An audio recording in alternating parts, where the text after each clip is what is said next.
السلام عليكم ورحمة الله وبركاته. النهاردة هنتكلم على توصية من توصيات ساندر، أوراسكوم كونستراكشن. رمز السهم ORAS. طبعا السهم دوت يعني كان عليه توصية من فترة كبيرة، وكان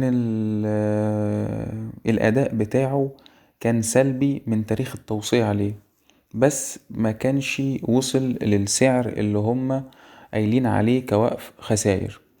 طبعا المجريات والأمور والتحديثات في السوق حصلت، وكمان السهم كان أداؤه سلبي، فبالطبع الكل تركه وكل سابه. بس يعني لحسن الحظ الناس اللي تمسكت بالسهم دوت وفضلت فيه لغاية وصوله إلى مستوى أو سعر إيقاف الخسائر اللي هو طبعا لسه موصلهوش. فطبعا الناس اللي كانت فيه حققت مكاسب رهيبة دلوقتي، لأن هو وصل ل239 أو 200 حاجة و30 يعني. طبعا هو مصفر 20%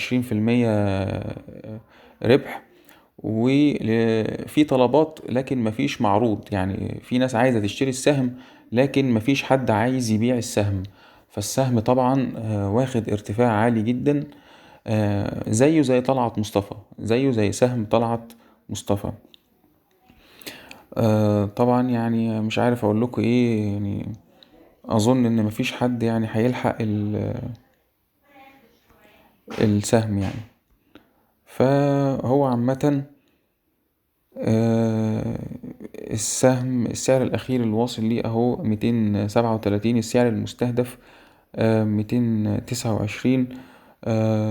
التوصية احتفاظ، يعني هم موصين عليه احتفاظ. يعني الواحد يعني بص، هو موصين السعر المستهدف 229 جنيه، هو تجاوز 229 وعدى ووصل ل237 جنيه. يعني هم بقى طبعا عدلوا التوصية بالاحتفاظ، يعني تحسبا ان السهم دوت يعني ممكن كمان يعمل الجلسة يوم الاثنين موافق 26 فبراير 2024، يصفر برضه ويوصل 20% أرباح.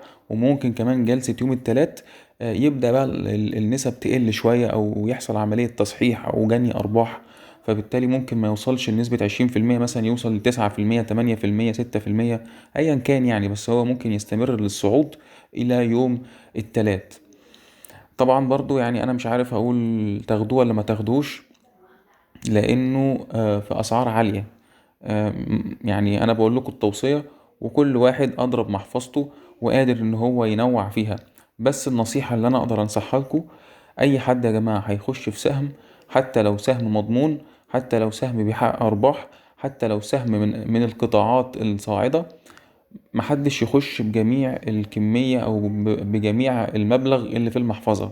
دايما تدخل مثلا بالنص، ولما تحب تزود النص المتبقي، ولما تحب تزود تاني. يعني دايما تخلي معاك سيولة في المحفظة تحسبا لأي انخفاض في السعر، فانت تقدر تعمل متوسطات.